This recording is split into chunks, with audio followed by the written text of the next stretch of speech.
Gente boa, aqui a gente vê a segunda parte de separação dos componentes de mistura homogênea. E aí eu coloquei sozinho aqui a destilação fracionada, porque ele é muito exigida por bancas de vestibulares por aí pelo nosso Brasilzão. Primeiro que a separação líquido-líquido, e aqui não tem exceção. Então a gente pode bater em duas coisas. Primeiro, aquela aparelhagem que nós vimos na aula passada, de destilação simples, líquido-líquido, também é utilizada para destilação fracionada. E principalmente, sabe por quê? Você pode ter uma solução, uma mistura homogênea, formada por dois ou mais líquidos. E esses líquidos eles vão possuir pontos de ebulição diferentes. Então, aquele termômetro que a gente viu lá, você aquece com a manta, o menos volátil, ou seja, o que tiver o menor ponto de ebulição, vai vaporizar, vai passar pela coluna de destilação. E como é que eu sei que ainda tem o líquido menos volátil sofrendo ebulição, sofrendo vaporização? Porque a temperatura se mantém como? Lembra? Constante.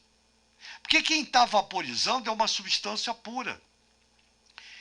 Então, o patamar de ebulição ele existe. Enquanto a temperatura se mantiver constante, é porque o primeiro líquido está vaporizando, passa pelo condensador, vira líquido e está sendo recolhido. Quando você vê, por isso que a gente tem que numa destilação fracionada, tá? Começar a ver a temperatura tempo a tempo, não pode dar muito tempo, né? Pelo menos de minuto em minuto, sempre está olhando. Acabou o primeiro líquido, a temperatura volta a subir até atingir a temperatura de ebulição do segundo menos volátil. Ou melhor, segundo mais volátil. Né?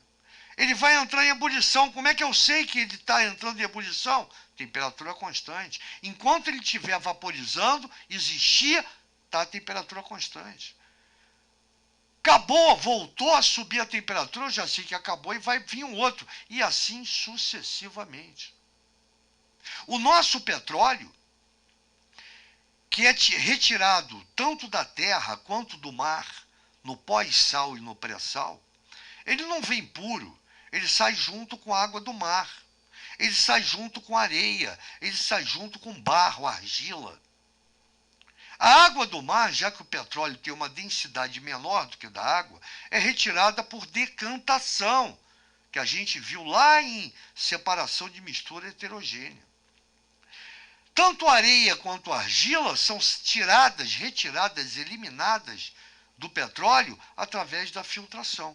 E aí você tem um petróleo bruto, limpo, que vai passar por uma fornalha, uma caldeira, e ao atingir 600 graus, ele entra na coluna de fracionamento ou coluna de destilação.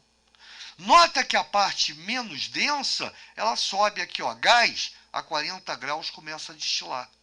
A 70 graus sai gasolina e nafta, a 120 querosene, entre 120 e 200 diesel, entre 200 e 300 óleo lubrificante, 300 óleos pesados e finalmente o alcatrão, que é uma mistura de parafina e piche.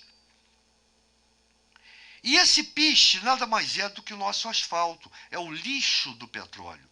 É o que não serve para nada, vai pavimentar as nossas rodovias.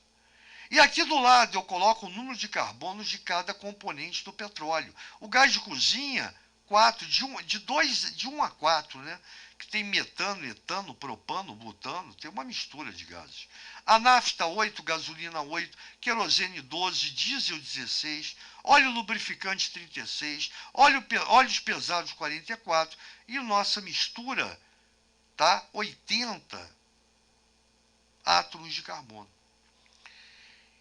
O petróleo é formado por uma mistura de hidrocarbonetos, que é um estudo que a gente vai ver lá em química orgânica.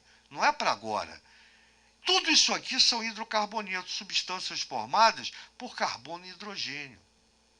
E aí depois a gente vai ver isso. E aí eu coloco aqui uma coisa importantíssima, que é o método de separação, onde é utilizada uma coluna de fracionamento, na qual é possível a separação de diferentes componentes que apresentam pontos de ebulição diferentes. Então tem que bater nisso. Falou em distilação fracionada, todos os líquidos, o líquido gás, lembrando, há uma coisa importante que eu esqueci, no caso do petróleo, você está separando o líquido gás. Separação de mistura homogênea é líquido gás aqui, ó. É líquido, líquido, líquido gás. Aqui tem tudo, cara. O petróleo tem tudo, tá? Só para deixar bem claro. Então a diferença é essa. No caso do petróleo, é que você é tão complexo, a mistura petróleo é tão complexa, né, que você precisa de uma coluna imensa. Isso aqui dá quase 10 metros de altura.